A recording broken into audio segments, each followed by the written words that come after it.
deuxième capsule de cette première newsletter.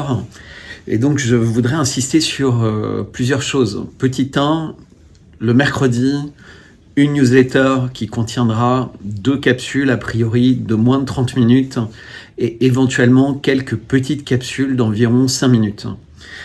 Chacune d'elles participeront à vous donner un décryptage, une analyse de la musique ambiante des médias et de ce qui sera discuté sur les marchés, dans les dîners, dans les familles, au cours des jours suivants. Et l'idée, c'est de ne pas être désarmé. Souvent, on ressent que les choses ne sont pas aussi claires que ce qu'indiquent les médias.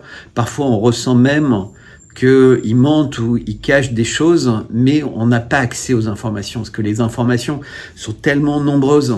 Il y a des dizaines ou des centaines de millions de personnes qui envoient des tas d'informations, qui mettent en ligne des tas de vidéos, et tout ça, c'est très riche. Et donc, moi, et ce qu'on va essayer de faire avec 55 médias, c'est d'être un peu comme un tamis, donc pour filtrer ce qui nous paraît être les informations les plus importantes et surtout les analyser, et les analyser avec un langage simple, avec un langage pédagogique. Et donc c'est pour ça qu'il ne faut pas 140 caractères ou il ne faut pas 2 minutes pour le faire. Il faut au moins 5 minutes, voire 15 minutes et idéalement 30 minutes pour permettre de faire passer un message, de transmettre un message et que vous soyez plus confortable, que vous soyez beaucoup plus à l'aise pour discuter. Et ce message que vous pouvez revoir ou que vous pouvez compléter avec d'autres vidéos. Dans la newsletter, également, il y aura une transcription et un résumé des différentes vidéos pour les personnes qui aiment lire et éventuellement pour beaucoup plus facilement avoir une version traduite. Donc il y aura le plus souvent possible des sous-titrages, mais ce ne sera pas toujours le cas. Et quand il n'y aura pas le sous-titrage, il y aura un résumé de la vidéo, mais un résumé clair, pas un résumé parallèle à la vidéo, qui le fera. On reprendra également un certain nombre des tweets de la semaine, tant que ce sera possible, un certain nombre d'images, un certain nombre de cartoons, un certain nombre de cartes qui auront été présentées et qui nous semblent utiles, informatives, mais surtout analytiques. Comme disait Napoléon à ses généraux, un graphique vaut parfois 1000 mots. Et donc, on s'appliquera également cette règle, même si, comme vous le savez bien, naturellement, moi j'ai tendance à vouloir parler, à vouloir expliciter, et c'est ce que je vais continuer à faire. Donc, on a mis également derrière ce média l'intitulé libre et humain, et ça c'est la clé. Donc vous êtes nombreux à avoir vu arriver le mail de Substack. Alors Substack c'est comme X, c'est comme Facebook, c'est comme Telegram, etc. Ce sont des sites qui ont un certain nombre de règles. Et Substack a été fait pour les journalistes citoyens, pour leur permettre de gagner en autonomie en recevant de l'argent des personnes qui lisaient. Et il y a beaucoup de Substack, d'ailleurs, vous ne pouvez pas y accéder si vous ne vous abonnez pas. Ou vous pouvez voir, comme dans beaucoup de presse, uniquement les premières lignes d'un article, voire éventuellement des images, mais si vous voulez voir la suite, il faudra payer. Ce ne sera pas du tout le cas chez nous. Mais en revanche, Substack a un format qui fait que quand vous arrivez sur la page d'inscription, on vous propose éventuellement de vous abonner par mois, par année, mais évidemment, on vous propose un abonnement gratuit. Et c'est pas du tout mal de prendre un abonnement gratuit. On ne considère pas du tout que quelqu'un qui veut s'informer gratuitement veut profiter de notre gentillesse et de notre générosité. Puisqu'en fait, notre gentillesse et notre générosité, elle est liée au fait que si ça fait grandir l'humanité, si ça fait grandir le monde, si ça stabilise le monde, éventuellement, et quoi qu'il arrive, ça va nous profiter. Si on vit dans un monde qui est meilleur, qui est plus humain, qui est plus respectueux des autres, tous ceux qui participent récoltent évidemment des choses qui sont plus savoureuses. Vous savez, quand vous plantez des tomates et que vous mettez pas trop d'engrais, qu'elles poussent au soleil naturel, que les graines d'origine sont pas forcément des graines OGM, etc., elles vont être formidables.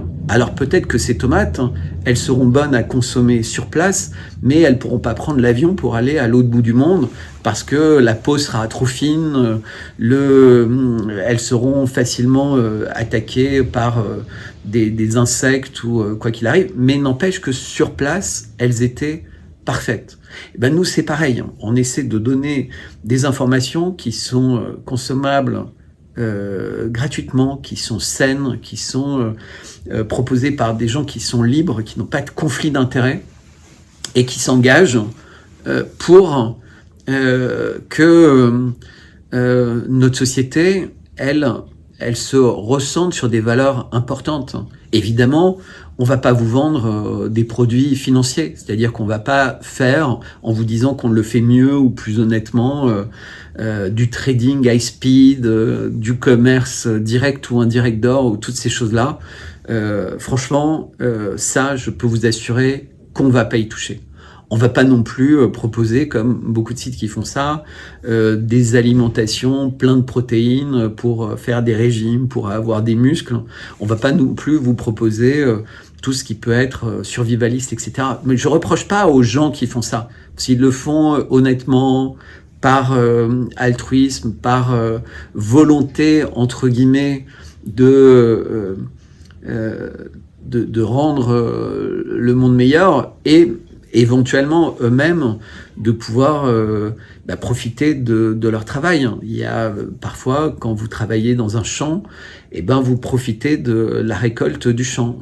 Quand vous investissez dans le monde médiatique, ça peut aider un certain nombre de personnes à avoir une meilleure compréhension du monde qui les entoure, ou à constater qu'autour d'eux, ils peuvent véritablement aider les personnes à comprendre ce qui est en train de se passer et d'où vient leur trouble, et se dire tiens, franchement ça m'a été très utile et je suis ravi de donner 1 euro ou rien du tout, juste d'envoyer un merci. Parce que l'idée, c'est qu'il y aura toujours, et c'est comme ça que le monde fonctionne, des personnes qui auront cette possibilité sans peine et avec plaisir d'aider et d'accompagner des projets pour que ça profite à tout le monde de manière altruiste. De la même manière qu'il y a des milliardaires qui prennent le contrôle de médias pour contrôler votre âme et pour faire exactement l'inverse de ce qu'on veut faire.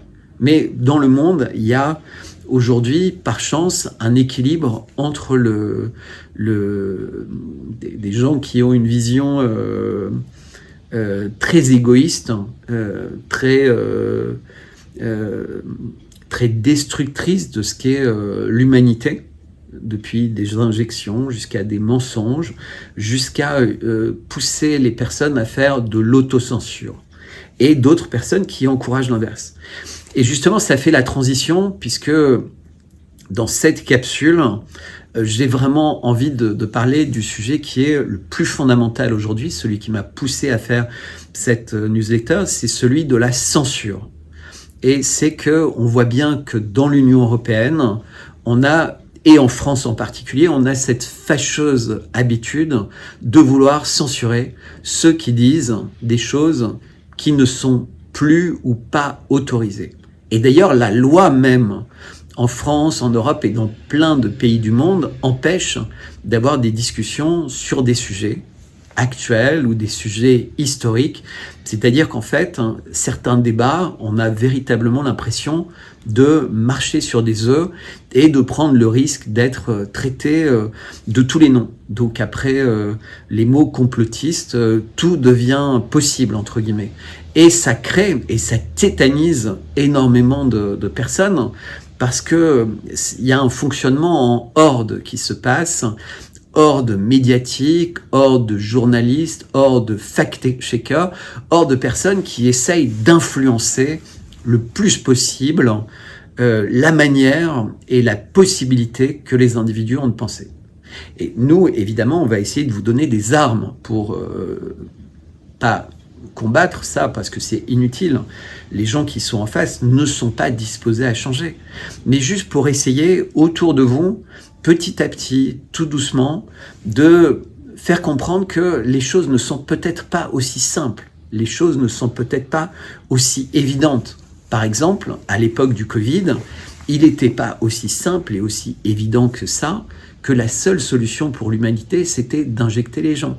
Il n'était pas aussi simple et évident qu'il fallait vérifier avec un coton-tige qui allait très profondément dans votre nez et bien au-delà pour récupérer des échantillons d'on ne sait quoi, et de telle manière.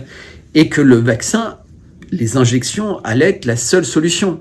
Alors que tout ça a été fait dans une forme d'urgence et de précipitation face à un virus dont personne ne voulait rien connaître, à part que c'était évidemment un virus naturel par un pangolin qui est arrivé de Chine, et la Chine était un pays totalement coupable, et d'ailleurs elle allait payer pour le monde entier le mal qu'elle avait fait. Depuis, on sait que le virus est d'origine de laboratoire, que les Chinois n'ont vraisemblablement rien à voir là-dedans, et que, à l'inverse, c'est plutôt les Américains, et on retrouve de plus en plus les empreintes digitales des fossiles et autres, mais qu'on a aussi un rôle considérable du Pentagone, de la NSA, et donc de ce qu'on aurait tendance à appeler l'État profond américain.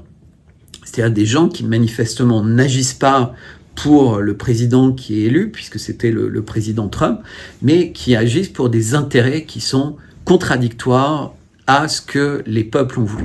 Et si le Covid n'était pas arrivé, il n'y aurait pas eu cette crise, il n'y aurait pas eu cette inflation, il n'y aurait pas eu toutes ces difficultés.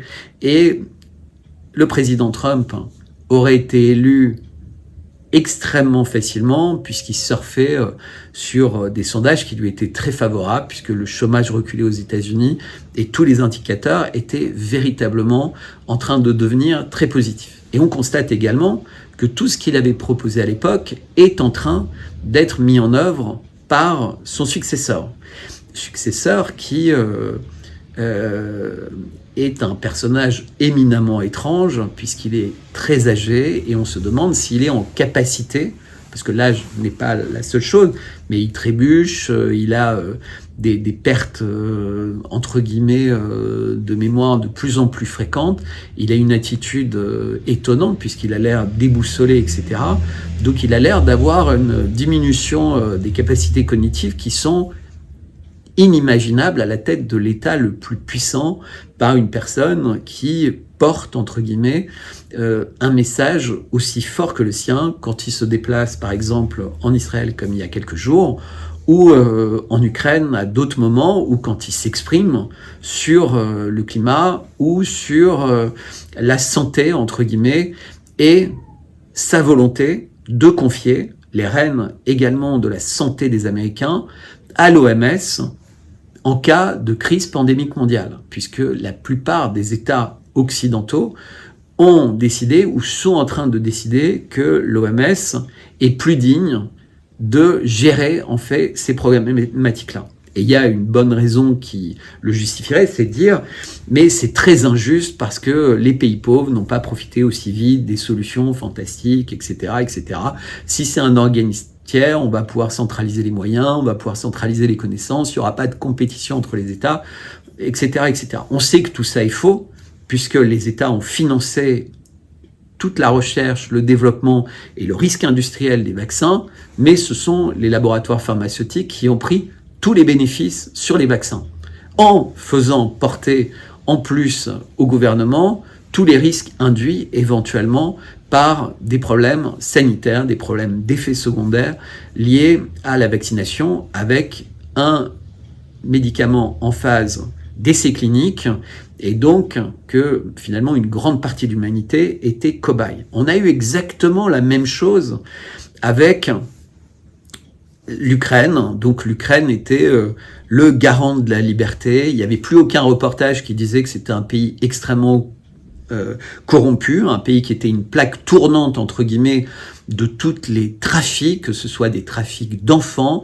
des trafics d'armes, des trafics de drogue, etc. Et d'ailleurs, on voit en parlant de trafic d'armes qu'il y a des missiles, des manpads qui leur étaient destinés, qui se retrouvent dans des caves du Hamas en Israël. Et donc, on se demande comment tout ce circuit s'est passé. Et ça permet à nouveau de s'interroger sur la raison de créer au sein du Hamas cette espèce de sentiment qu'ils étaient en mesure, entre guillemets, de lancer une guerre contre Israël, comment ils ont pu pousser les barrières et se retrouver dans des kibboutz, dans les rues et assassiner en terroristes qu'ils ont été des civils totalement innocents. On note quand même que quand on va sur les réseaux sociaux, on remarque que des otages ont été libérés, qui s'expriment extrêmement différemment sur ces sujets.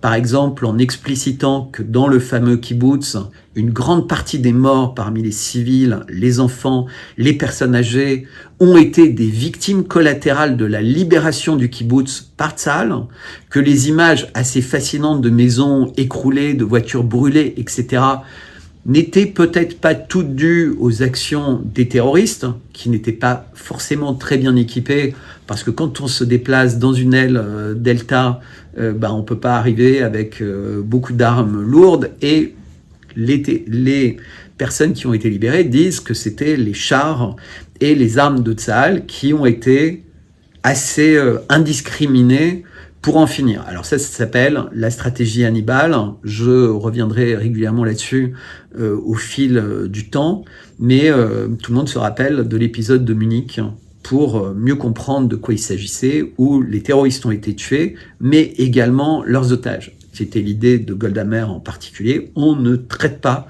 avec les otages, on les tue. Pas avec les otages, on ne traite pas avec les terroristes, on les tue. Et s'il y a des conséquences pour les otages, c'est le prix à payer pour que les gens sachent qu'on n'attaque pas l'État d'Israël. On n'attaque pas le peuple juif, pour résumer.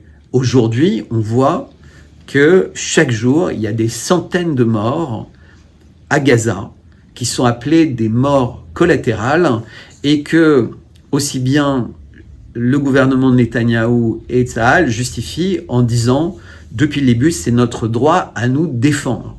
Alors déjà, c'est à nous défendre de mort, et comme je l'explicitais, peut-être que la comptabilité est pas forcément exactement celle qui est présentée, ni la nature. Il y a beaucoup de gens qui se demandent comment il a été possible de traverser les frontières aussi facilement, alors que l'Égypte avait averti avec une telle fermeté, jusqu'à appeler personnellement le ministre de la Défense égyptien, Netanyahou, pour lui dire « il se passe quelque chose ».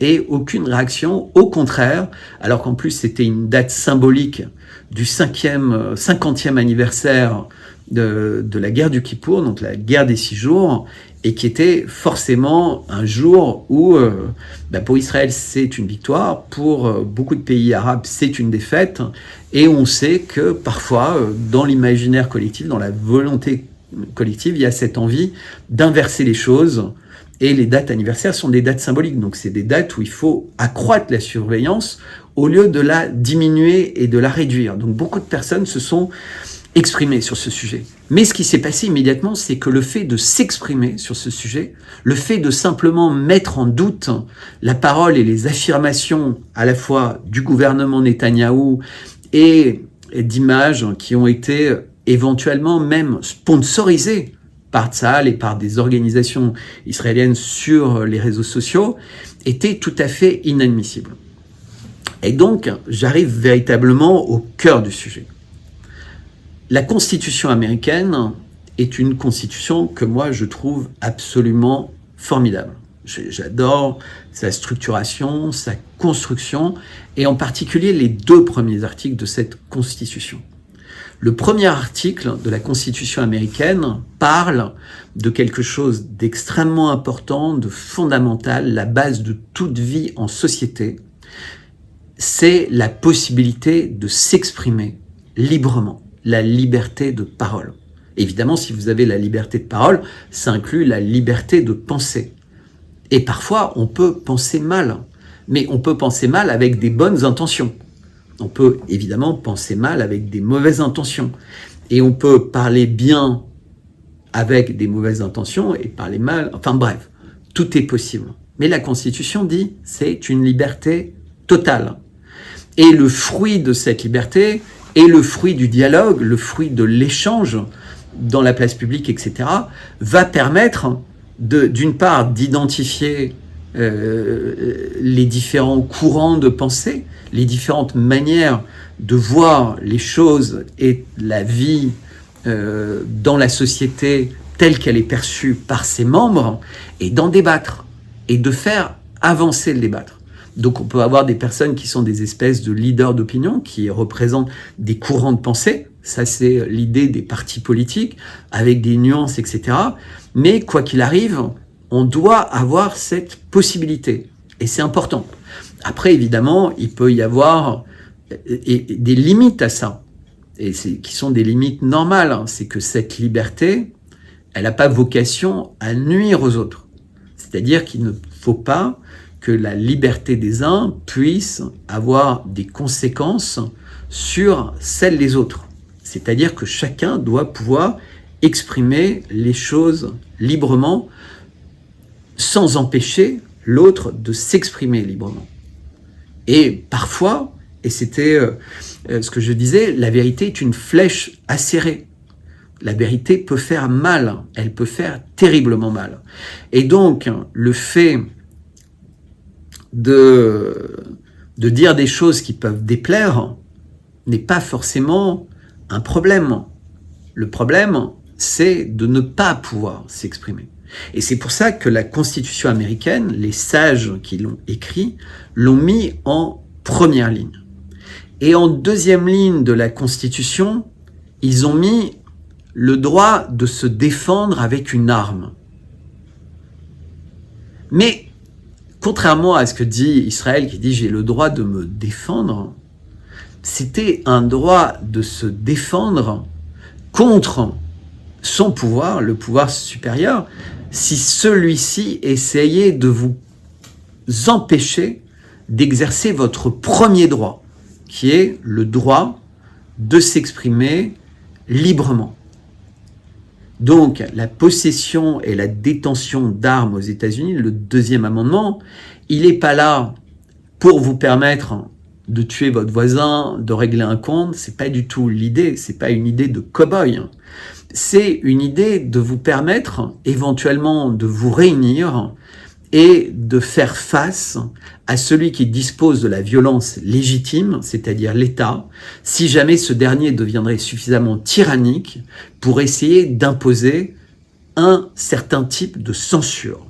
Et dans notre société française et dans notre société européenne, à pas de velours, mais de façon très nette, on a un État qui, d'une part, veut nous empêcher d'avoir les moyens de nous défendre, donc de faire passer une autre vérité, de l'exprimer. Donc la censure, elle a lieu éventuellement par des lois, elle a lieu par la confiscation financière, elle a lieu par le non-accès aux médias importants, voire même au bannissement de certains médias.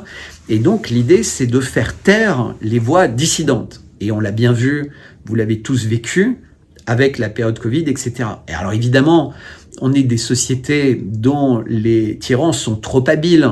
Donc ils ont, entre guillemets, comme dans une cocotte minute, des médias amis, des médias cocotte minute.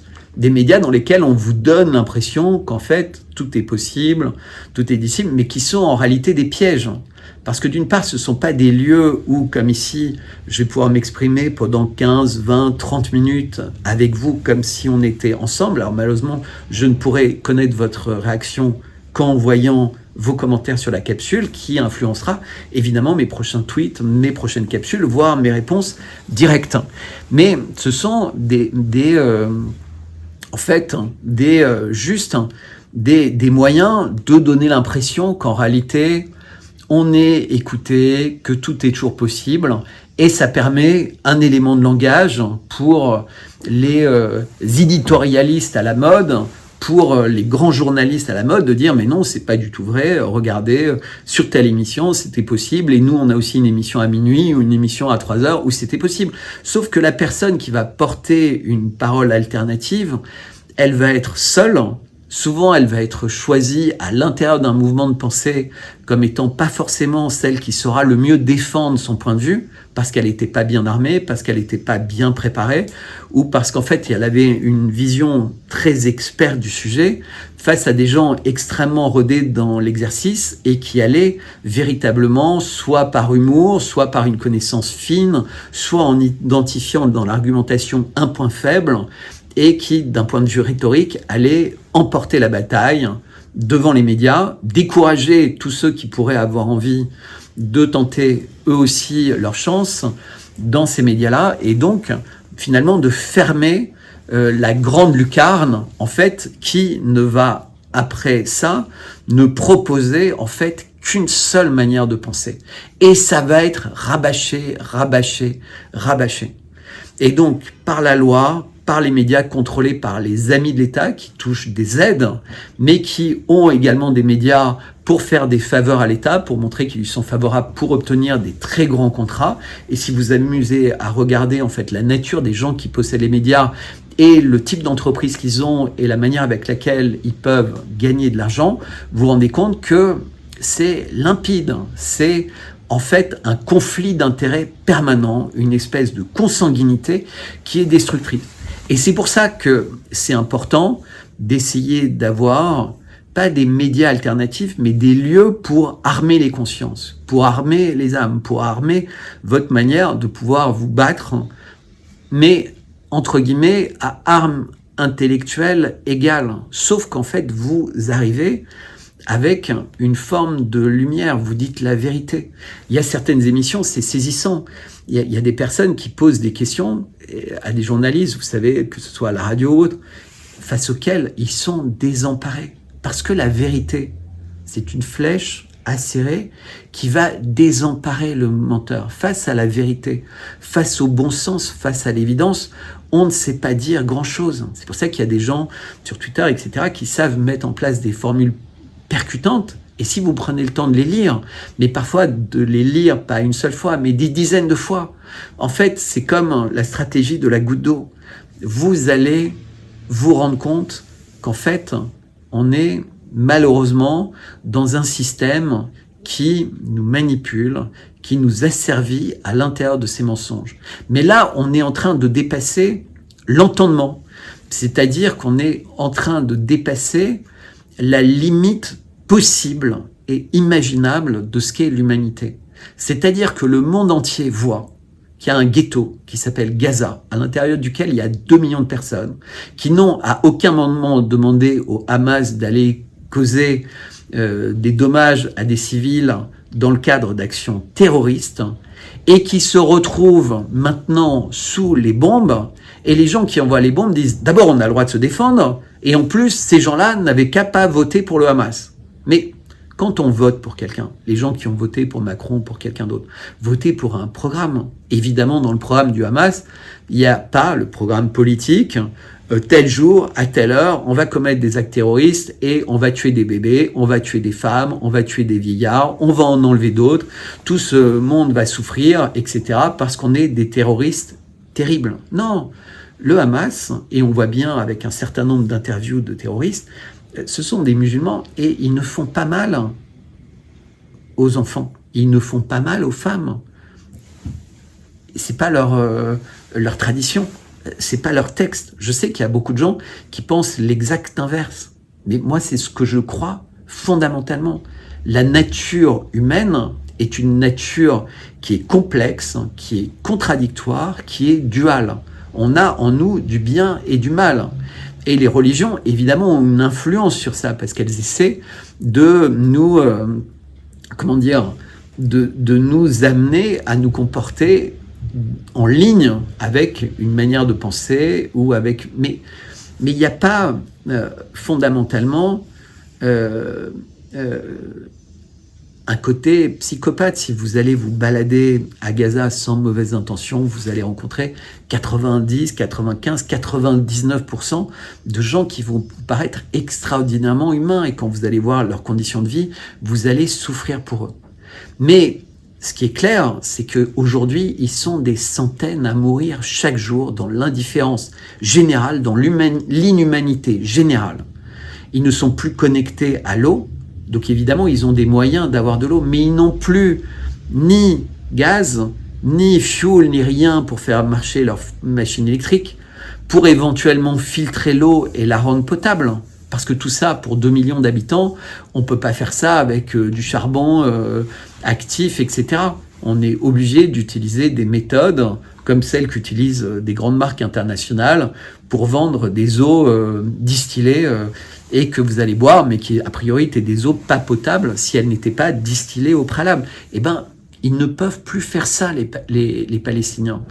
La porte de Rafah, par laquelle pourraient passer des centaines de camions, ce qui est le minimum, il faudrait au moins 300 camions de vivres. Et je ne vous parle même pas des camions d'eau. Tous les jours pour nourrir normalement la population de Gaza et lui apporter l'énergie dont elle a besoin pour s'éclairer et pour avoir une vie normale. Et bien tout ça, ça n'arrive plus. Et pourquoi ça n'arrive plus? D'une part, parce que les États voisins n'ont pas envie que le peuple palestinien vive une nouvelle Nakba. Et le peuple palestinien n'a pas envie de vivre ça. Et donc, cette volonté de les sortir est totalement inacceptable. Et la volonté de les affamer et de les terroriser avec des tapis de bombes, je pèse mes mots, c'est du terrorisme. C'est une forme de terrorisme inhumain.